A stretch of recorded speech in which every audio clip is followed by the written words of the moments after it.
Bonjour à tous, aujourd'hui nous nous retrouvons dans les Pyrénées-Atlantiques en vallée d'Aspe. Nous sommes sur l'estive de Lagnes et nous partons à la rencontre de Jean-Yves Posadet. Il est berger depuis 30 ans sur cette même estive et nous allons passer une journée avec lui pour découvrir son monde.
Bonjour Jean-Yves. Bonjour. Merci de nous accueillir donc ici sur l'estive de Lagnes, c'est un peu chez vous.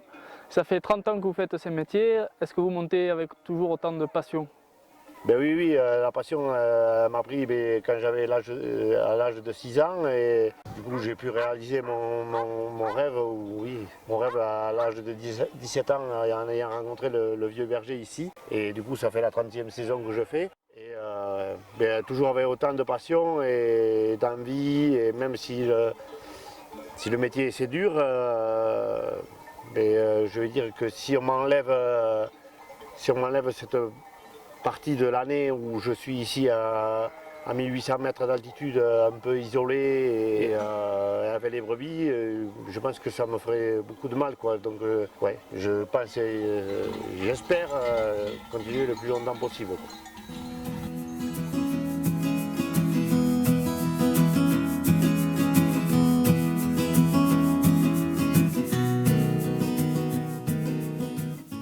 Vous dites justement que vous êtes isolé ici, vous ne voyez pas beaucoup de monde. Est-ce que l'aspect manque un peu de la famille et tout ça, ça ne pose pas problème? Bon, non, ça pose problème, oui et non, mais bon, déjà je peux communiquer déjà avec le portable que j'ai la chance qu'il passe ici. Puis bon, après j'ai ma fille qui passe tous les mois de juillet avec moi. Après c'est un choix de vie qu'on fait et puis bon, voilà, on s'adapte comme on peut, quoi. Et après c'est difficile de concilier vie de famille. Voilà, on a des enfants, une femme et des enfants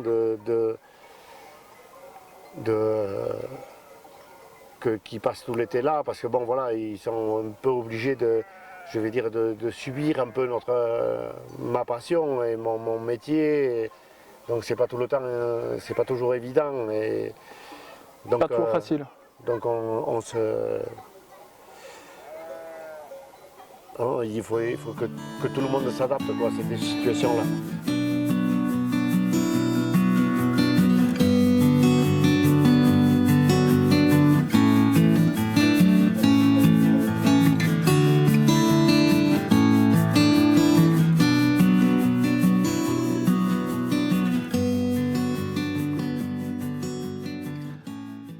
Vous faites ça depuis longtemps? De faire... Ça fait la 30e saison. Ah ouais. Et en fait, depuis tout petit, c'était mon rêve d'être en montagne, ouais. D'être en estive depuis l'âge de 6-7 ans. La première fois où j'avais amené les brebis à la montagne avec mon père, j'avais envie de rester à la cabane, c'est un truc qui me plaisait, quoi.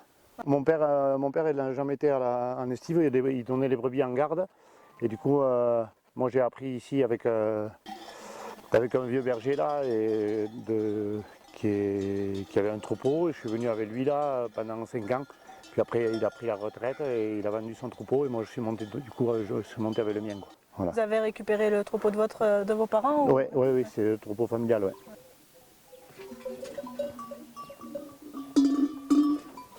Alors aujourd'hui, ça fait, comme vous le disiez, ça fait 30 ans que vous êtes là.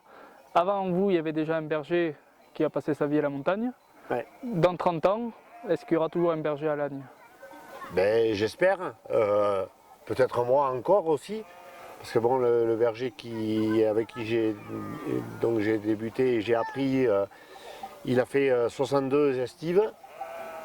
Donc si je fais 30 ans de plus, je vais arriver aussi à 60.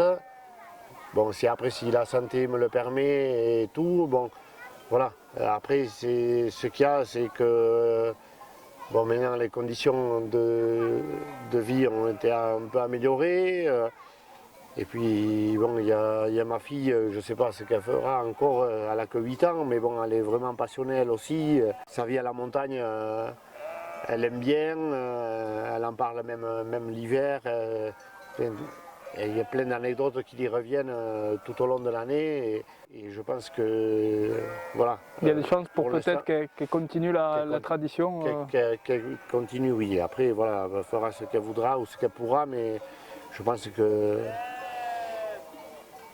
qu'au moins la partie estive, ça lui plaît beaucoup. Après, voilà, elle ne se rend pas compte encore de la charge de travail qu'il y a avec la traite, la fabrication et tout ça. C'est pas évident. Mais bon, c'est une vie difficile. Voilà. Si elle veut continuer, je vais pas l'empêcher et si elle veut pas, je vais pas la forcer non plus.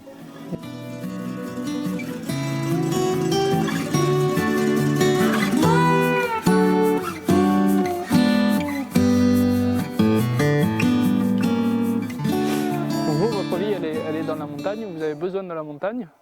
Est-ce que vous pensez que la montagne en retour a besoin aussi d'un berger, des brebis qui... Ben oui, puis la montagne a besoin d'un berger et de brebis et les brebis de la montagne aussi. Et puis à nous, ça nous permet du coup quand on monte ici, ça nous permet de faire des stocks de fourrage pour l'hiver. La montagne elle a besoin d'être entretenue oui, et d'être vivante, quoi, parce que s'il y a plus de bergers, s'il n'y a plus de brebis, ben la forêt prend une ampleur, puis les mauvaises herbes, quoi, les genevriers, tout ça. Puis bon, voilà, ça fait partie du travail du berger aussi de faire pâturer les brebis un peu dans toute la montagne. Et après, s'il y a des endroits où ça se salit, tout ça, de faire de l'écobuage, et ça permet d'entretenir la montagne. L'écobuage, qu'est-ce que c'est? L'écobuage, en fait, c'est un nettoyage par le feu. C'est surtout les endroits où il y a des genevriers et des myrtilles et tout ça qui prennent de l'ampleur d'une année à l'autre. Si c'est pas trop pâturé, en fait, la brebis elle passe à côté et puis ça prend de l'ampleur. Il y a des genevriers, ils peuvent arriver à 3 mètres de diamètre d'envergure. Et du coup, ça empiète sur le pâturage des brebis. Du coup, en automne ou au printemps, selon la météo, on fait ça s'appelle de l'écobuage, c'est avec le feu, quoi. On fait brûler. C'est un nettoyage par le feu. Ouais.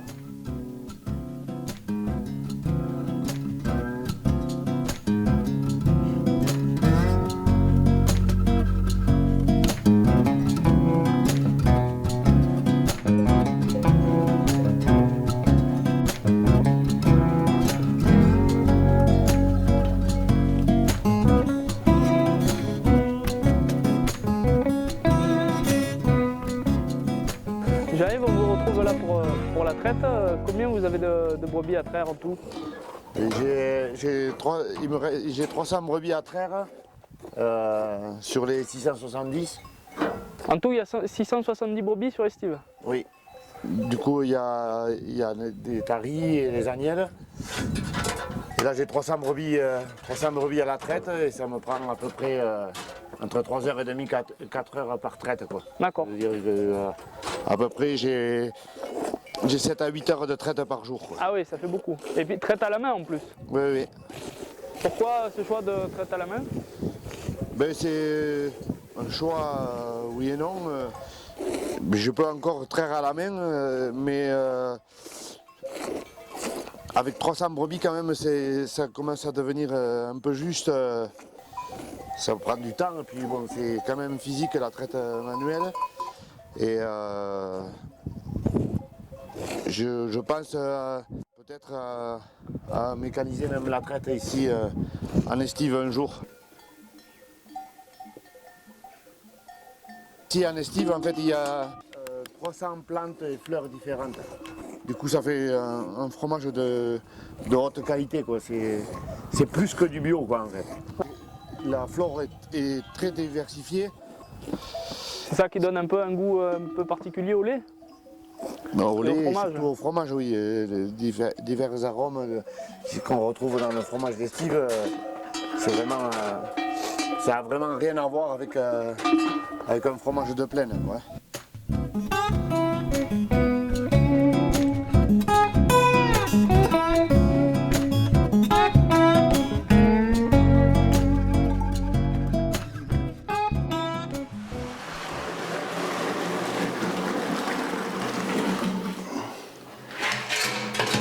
Du coup, j'ai mis le lait de la traite de ce matin pour fabriquer 2 fromages. Et après là, du coup, je vais mettre chauffer et mettre la présure pour mettre à cailler, quoi. Vous mettez pas de ferment dedans? Très peu de ferments. Oui, les ferments lactiques, en fait, surtout, c'est une sécurité, quoi. Quelle quantité de présure vous avez mis?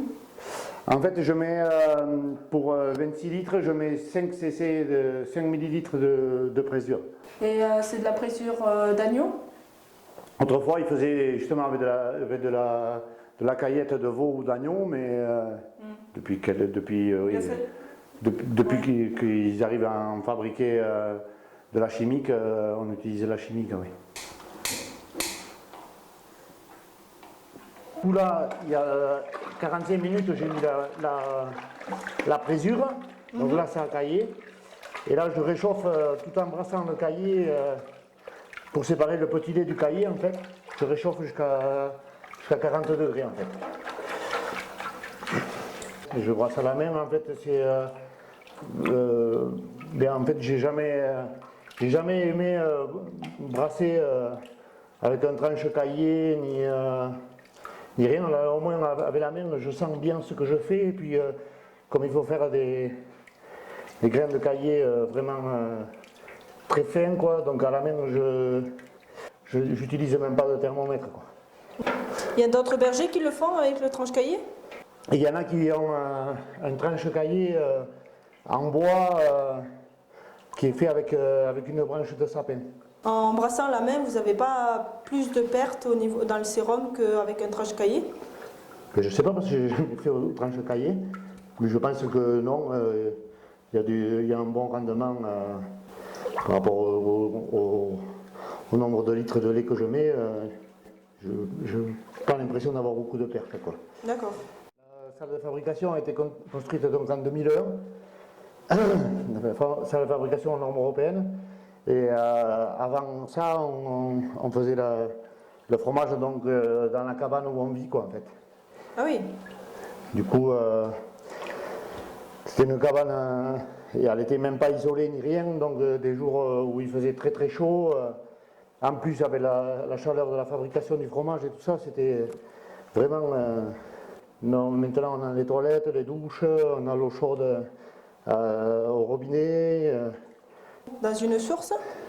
Oui, il y a un captage qui est pris là, il y a 800 mètres de canalisation et le recapté là en haut à une source. Et après, justement, pour la fabrication du fromage, on est obligé de faire un prélèvement d'eau.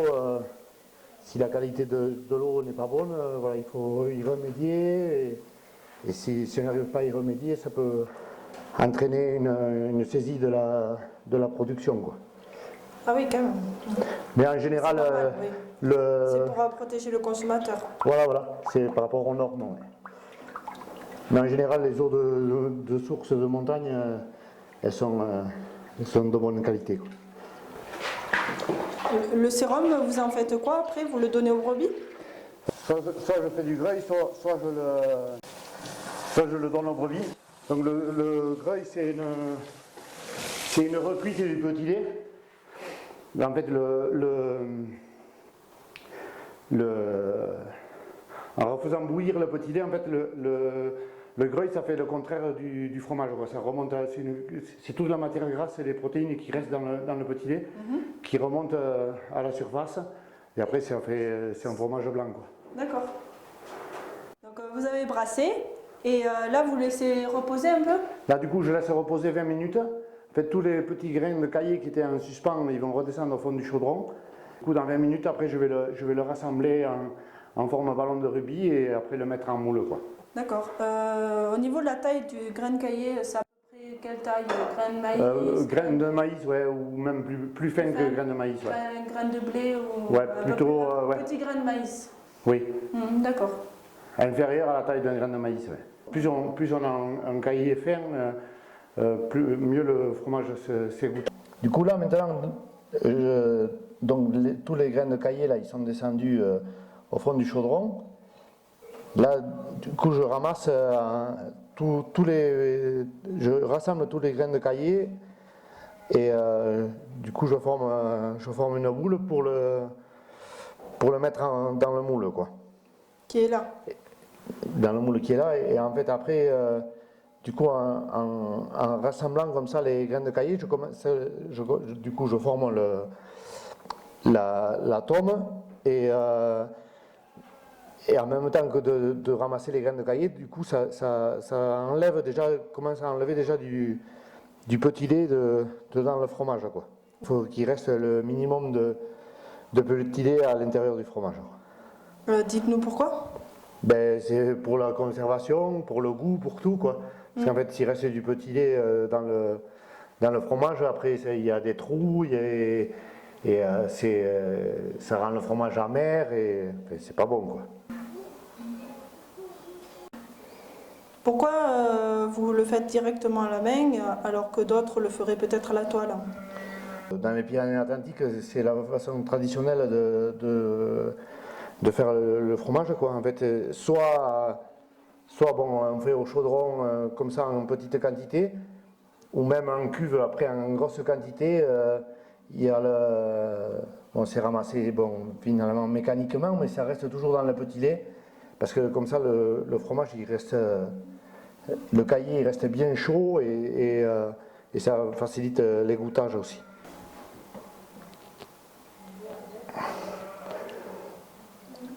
Du coup là j'ai formé la boule et je vais donc le sortir du petit lait pour le mettre dans le moule.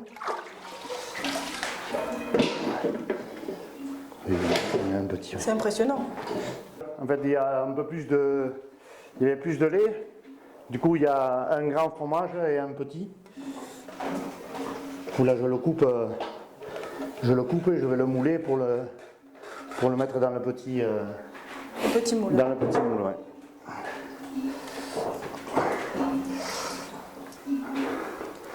Et ceux-là, qu'est-ce que vous allez les vendre après, ces petits? En fait, les petits fromages, là, ils s'affinent plus rapidement que les gros. Parce qu'en fait, les gros fromages, il faut minimum 4 mois d'affinage. Par rapport justement au cahier des charges, au Solirati et tout ça, il faut minimum 4 mois d'affinage. C'est l'affinage en fait qui fait remonter les arômes et les saveurs, quoi. Moi je préfère minimum 6 mois d'affinage. Minimum 6 mois d'affinage, oui. Après plus, mais minimum 6 mois, ouais. J'aime bien quand le fromage il a bien du goût. J'ai eu gardé du fromage jusqu'à 1 an et demi. Du fromage d'estive pendant un an et demi, ouais. Mais en fait, le fromage à partir du moment où il n'est pas ouvert, s'il est retourné à bonne température, il se conserve, quoi.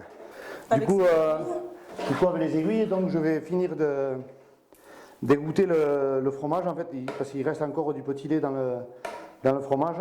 Et donc avec les aiguilles, en fait, je transperce le fromage et ça permet de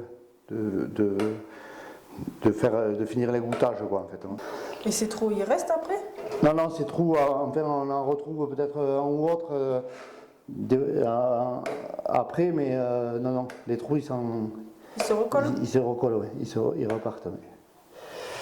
Bon, après ça, c'est une façon purement traditionnelle aussi. Pour moi, l'étape la plus importante de l'égouttage, c'est celle-ci, quoi. Celle avec les aiguilles.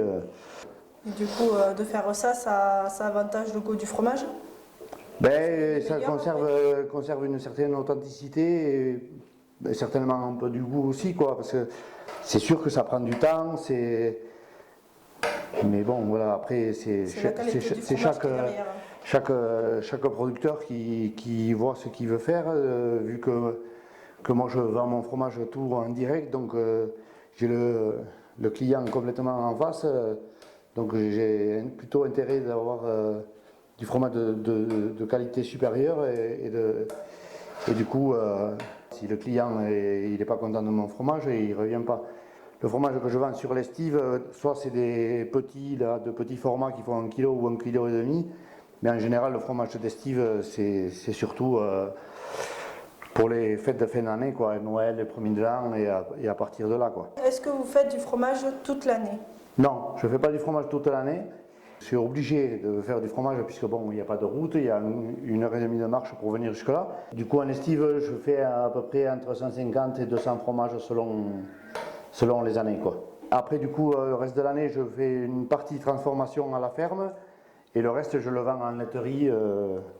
Alors après, si je transformais tout, il faudrait ou que je fasse des marchés ou alors que je vende aux grossistes, mais vendre du fromage, faire du fromage pour le vendre aux grossistes, ça ne vaut pas le coup parce qu'en fait le grossiste il le paye à peu près à 11 € le kilo et ça fait c'est quasiment, ça revient en fin à peu près à comme si on vendait du lait, quoi.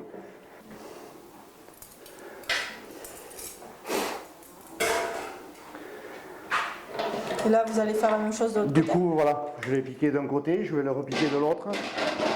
Et après, voilà, je vais mettre la marque et le mettre un peu sous la presse. Bon, la presse, c'est 2 fois le poids du fromage. Et du coup, après, j'impose la marque fromage d'estive au fond du moule. Donc, la marque fromage d'estive, c'est une marque de qualité. C'est une marque qu'on a déposée en 2001, qui est spécifique au département des Pyrénées-Atlantiques et surtout, on va dire, aux trois vallées Vernès, Ars, Corso et Barretous, qui en fait c'est une association, par l'intermédiaire d'une association qu'on a déposé cette marque en 2001.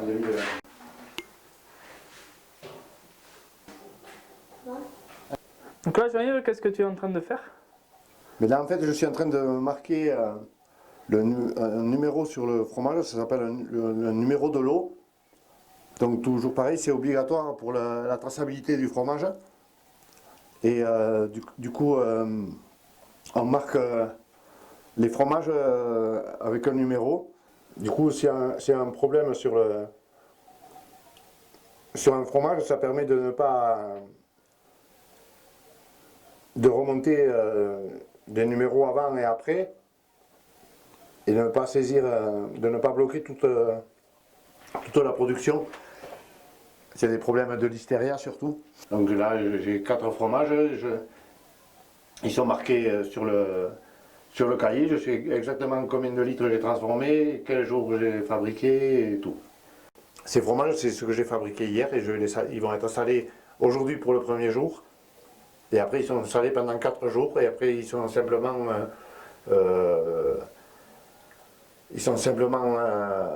retournés et frottés 1 à 2 fois par semaine et à une température entre 10 et 12 degrés, quoi. Donc sur l'affinage des fromages, là, il n'y a pas de saumure, il n'y a pas de... Non, moi je fais salage à sec avec du sel de Salis de Berne. D'accord. Le goût des fromages salés en saumure et rien qu'au sel, ils ont C'est pas le même. ils ont un goût différent. Donc une fois qu'ils sont descendus dans la vallée, ces fromages, ils sont chez qui? Ils sont chez toi? Non, mais ils sont dans un saloir privé. C'est un privé qui a un saloir et qui affine les fromages pour producteur. Et du coup, après, il prend une dîme. La dîme, en fait, pour se payer, en fait, au lieu de le payer, il me prend un fromage sur 13. D'accord, donc c'est un pourcentage en fait en fromage, quoi, en nature. Voilà. Et donc alors ces fromages, quand ils sont chez l'affineur, c'est lui qui s'occupe de les vendre? Non, les fromages, en fait, on est libre de... Du coup, il nous vend, il peut vendre ceux qu'il nous a dimés. Après, il peut nous en acheter aussi si on veut y en vendre, mais après, on est libre de récupérer les fromages pour les vendre nous-mêmes, quoi. D'accord. Donc en gros, vous le contactez et vous lui dites voilà, il me faut tant de fromage et il vous les fait passer. Il vous les fait. Ouais, on va les chercher, on va directement au savoir. On lui dit il nous faut 10 fromages. Il me faut 10 fromages, on reprend les 10 fromages. Je vends tout en direct, c'est-à-dire je les expédie soit en Colissimo, soit à la maison. En fait, je ne fais pas de marché. Les fromages, en fait, je me suis fait un réseau là, il y a à peu près 10 ans. J'avais des gens de passage qui viennent ici à la cabane et après un peu avec du bouche à oreille. Donc j'expédie mes fromages un peu dans toute la France, en Colissimo. Donc ce sont essentiellement des clients réguliers. Oui, oui. Et après, oui, les gens qui ont vu comment il était fabriqué et qui ont goûté, ils me recommandent des fromages tous les ans. Clients fidèles. Oui, oui.